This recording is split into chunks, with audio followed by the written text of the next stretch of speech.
Hi again, it's Carl here. Just want to do a video on what's happened over the last couple of days in the UK. We've had the hottest heat on record, it's official. Where I live, it's been 38 degrees. So I know I live in the UK, but do keep listening if you live elsewhere. It's given me an insight, I think, into the problems of growing maples into other parts of the world. So without further ado, this is Shayna, who I did put into some shade. It's absolutely fine. The Shishigashira here, we can clearly see some crisping on the ends and stuff like that. So that has really occurred over the last couple of days, I suppose. Nothing too serious, nothing too difficult, but we can clearly see that's been an issue. So I just wanted to say really that the elephant in the room is the actual sun's temperature is no worse than it was in the solstice in June. In fact, that was when the intensity of the sun was at its highest. So it's the temperature that's certainly a factor. And I think we'll come to understand, or I think what's correct, is that it's the warm temperature combined with the breeze that's the real enemy of these plants. I am actually, as a huge thank you to my subscribers, going to make a database of these trees so that we can share them, literally catalogue them with some links back to some videos. I'll sort out how that all works, but that's my idea, to make a sort of nice, easy to use database with some short videos on the actual trees themselves. Sangukaku has not suffered at all, and the remarkable tree that is Siriu has also done remarkably well. There is a little bit of damage on the Sangukaku, but that was there already. It's not really been affected by the extreme temperatures. I'm kind of thinking about planting these in the ground next year, to be honest with you. I don't know what your thoughts are on that, but Siriu is an absolutely super tree. It grows super fast and could offer fantastic kind of shade to other trees later on to put on this rather boring artificial grass. So that's kind of food for thought. But they've done really well. When you come to Firecracker, we can just see a few more instances of little white patches. But this is the sort of situation where they say that the plant will tolerate full sun, and that's what they mean. It probably doesn't love it, but it's okay. It's not going to do it major harm. Kotonuito, again, done really, really well. One or two little instances where leaves have got slightly burnt. So I do think if that sort of nearly 40-degree temperatures has endured for a very long time, then that's really a different ball game. But for a short period of time, well, that's perfectly okay. This Jerry Swartz, which has just done brilliantly. This was left here in this position, in full sun, in full heat, and it's barely been touched, to be honest with you. So again, I can well imagine that tree in shade in some really, really hot climates, but also with wind protection. We'll keep saying that. It's the wind that's the real issue here. That could do really well. The Bayou, already had some damage because it sort of dried out. I've left it in too exposed a position, really.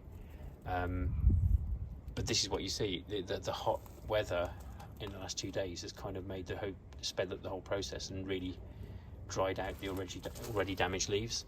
So I think that's an interesting observation. If you've got some leaf damage, presumably the system for transporting water leaves is already broken, so that will cause more problems. Same really with Anorine, which is fine. This is quite renowned for heat tolerance, actually. So these are okay, but again, the leaves are already a little bit crispy through the full sun, and the extra heat has had an effect. Same with this fella here going green.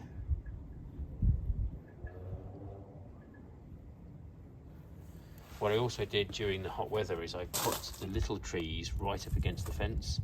So these were in full shade all day. And I do think it's made a substantial difference, really, to the plants. Again, Wendy doing really well, actually. But I think being a bit younger, a bit more delicate, I'm really glad I did that, like how Zabusha. multifolium and aureum. Again, the aureum's probably gone a little bit darker on the edges, but it's not too bad at all.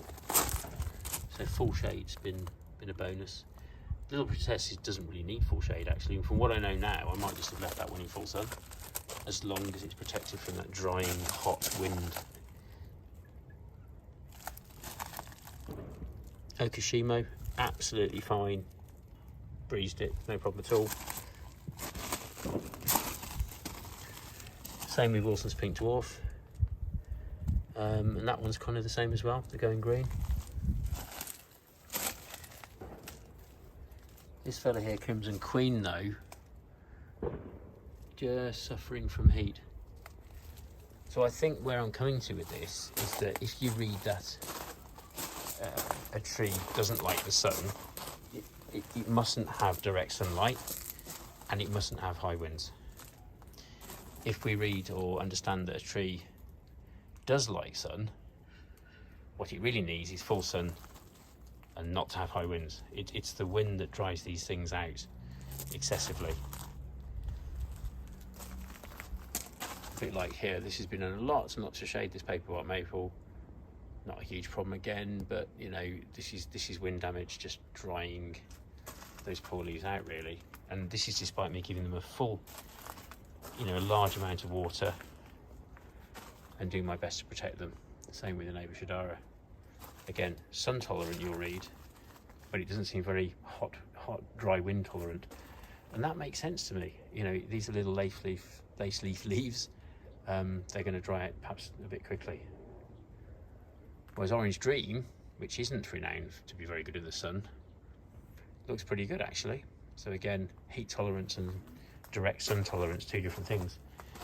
Probably the epitome of that, I think, is the butterfly here. This has been in full shade like all year and it loves it. And this is a plant that, well, no, don't put that in sunshine, we know that, but actually it's really wind, hot air resistance, if that makes sense. There's no sort of burning like some of the more sun tolerant plants seem to have. And that's a real surprise. Hirotoro Nishiki, again, not hugely sun tolerant. In fact, the sun actually burnt some of the leaves off in the spring. It's a bit sad, but in terms of the hot dry winds, fine. Beni Shenji, again, cope with the hot dry wind really well. Whereas the lovely Cirruswanums and Aureums have gone a bit crispy. They don't like the direct sunlight and they don't like the high winds either, I would say, for whatever reason. Probably because they're just big leaves. Lots of evaporation can take place over those bigger leaf areas. This fella here, again, little bits of damage here and there, nothing too bad. That's a Sakazuki. This fella over here, Mono Sato, that wasn't like that a few days ago. That's definitely progressed and got worse.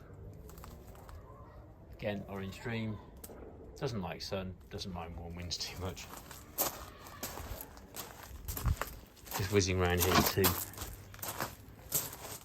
This Jordan, this is one, again, my fault, I left this out in full sun, which has damaged the leaves initially. Then the hot, dry winds have just really crisped them up.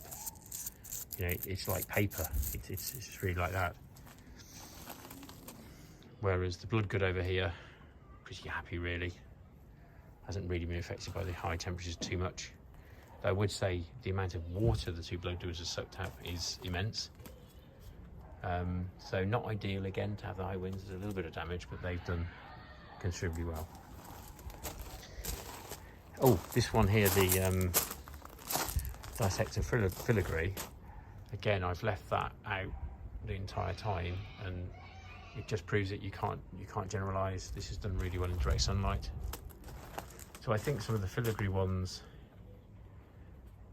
possibly don't suffer too much from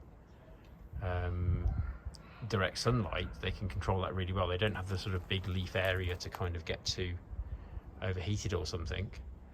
But when it comes to high winds, they can dry out quite quickly because they are quite delicate. There's actually a little stem here from last year, a bit of dieback caused by exactly that, because of being blown around in the wind. So it's all horses for courses. So pleased to say that things went well. I did put some shade over there as well to help, and I've also constructed this so that unfolds down. I'll show you a picture, and can be retracted. So that was my little solution to give what I thought would be shade, but in actual fact is more about protection from wind. So I had to kind of put those down, cover that area, and put several kind of house bricky type things, the one or two left there, to weigh it down. And I think that's really helped actually. That stopped this warm, dry air moving over the leaves. So I hope that's helpful. It's a good record for me when I construct my database later to come back to. I think the winds were putting everything just in the lee side of a south-facing fence. I think that's really helped with both them being in shade. The double wind though is they're really well wind protected. So I think that's why these haven't got much worse.